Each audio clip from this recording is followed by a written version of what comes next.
So here I am walking in Norwegian wind, and I know nothing is perfect, but nevertheless I decided to give it a try, even with the noise. Let's see, because there is never really better time than now, and I'm gonna prove it to myself that whatever it is, I'm just gonna do it, and that's the way forward. Great or not great? Am I looking fabulous or not so? My car clean or not really? But I am just going to do it. Come with me on this journey, and I'm gonna share what I've got to say about my life lessons and journey in fashion and entrepreneurship and all the things that got me excited, and I think gets many of you probably excited in the same way that I am. So welcome to my first episode. So as my entry point video, I decided to actually focus on one of the things that I always keep going back. It's like, do I need to be on Instagram? Do I need to be on social media? What's the point? Is it vanity? Is it, what am I showing? Or do I really want to be that public? Is it good for me? And I actually been having my account on Instagram for 12 years. I have more than, I think, 1,500 posts over that period. And I'm like one of those genuine people with account without monetizing it, but just posting the things that are happening and keeping it as a diary, but also engagement. And at that point, it does take a lot of effort. Is it worth it? You know, I'm not a teenager, and it takes time. It takes away focus. So stay tuned, because I decided to go through it and go through 5 main points why you shouldn't have an Instagram account, or why it's not worth it, and additional 3 bonus points if you stay till the end. Let's get into it. So 5 main reasons why you shouldn't be bothered. Well, if you don't want to expand your connections and your personal reach and live in the world that you already have, which is totally fine, and you don't want to maybe build up new meaningful relationship with like-minded people who have similar interests, or people who want to meet and expand their connection, then it's not a good idea to get onto Instagram and spend any of your time and efforts into social media. Reason 1. So reason 2, I would say, if you don't really want to be informed and on the pulse of things that you're interested in and that are valuable to you, forefront thinkers, leaders of the world, or anyone who you believe have an opinion, a weight in this current climate, or even subjects or topics. Like, if you really don't want to be on it, but rather look at some information a bit later, when it gets published in magazines, newspaper, that's fine. Stay away from it. It's like, it feels like I'm convincing myself from reverse, because that's the dialogue that I have with myself. By the way, if you have the same struggles and you've been on and off Instagram, particularly, generally social media, please comment like, yeah, I'm the same, because it's nice to, well, I'm not going to say, but it's nice to have a conversation with people who feel the same, because, we're so connected and yet so disconnected. Right.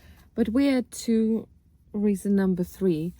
And why you shouldn't, well, you don't really have hobbies and passions, and you don't really want to show it to the world. You really want to keep it private, and it's just you and your personal world. Definitely don't use social media for that.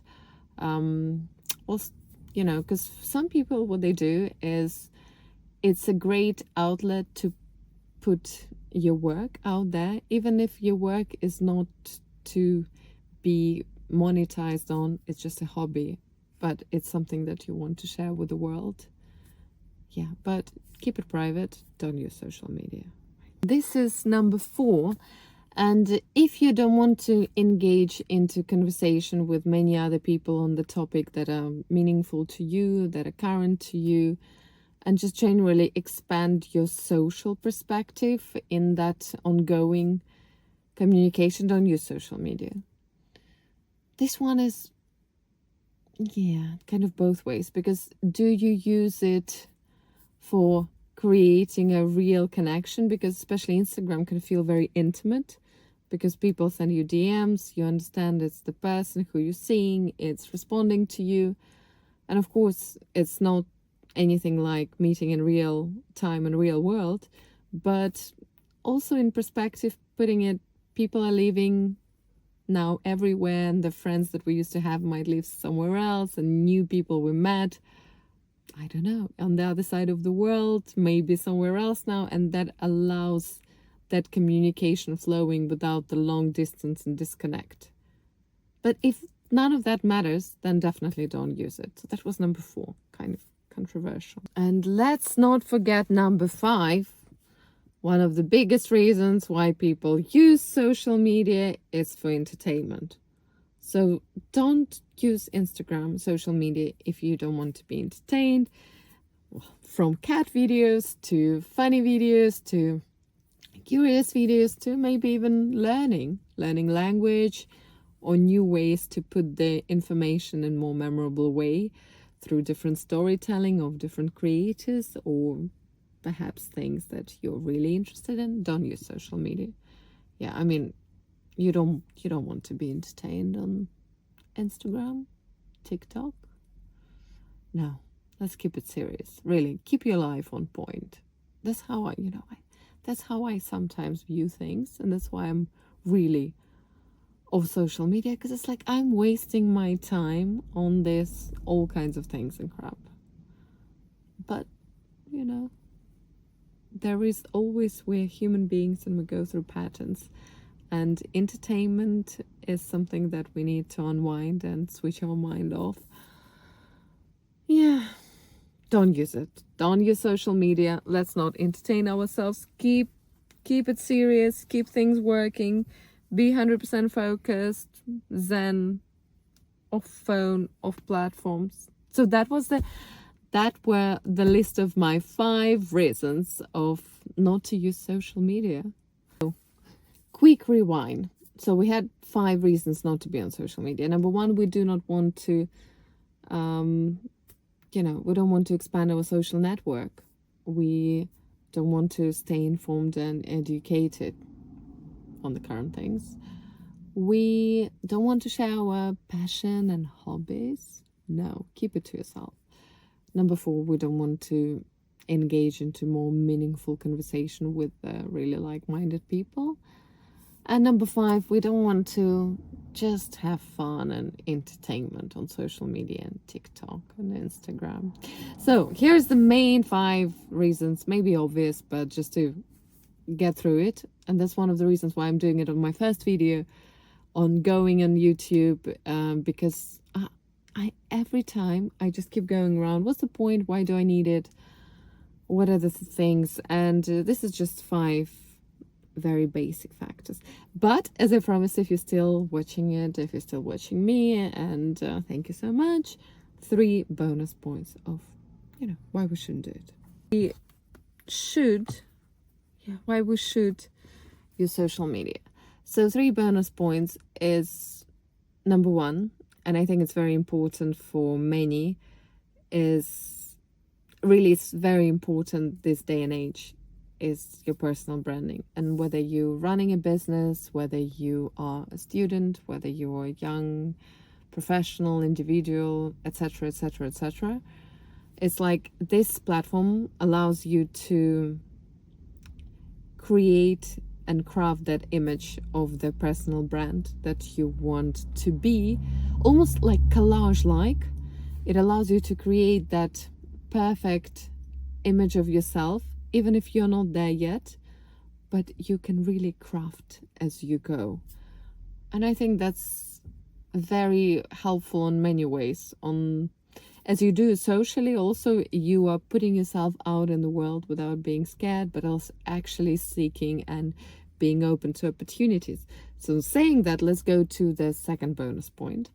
And the second bonus point is career opportunities. And as we go through the classic way, and I would say old-fashioned way of CVs and sending, applications and a lot of paperwork, it's still there, but things are shifting, and a lot of modern, cool companies and many employers that you actually, many of us, I guess, want to engage with, really looking outside of the box and looking into the personal profiles, not to seek even some scrutiny, but actually to understand the candidate better, get a fuller picture. And that's where it feeds back to extra point one about the personal branding. So if you created that package in a really good way, it really both helps you to develop better, but also helps your potential career opportunities, whether it's employer or contract or company or partner,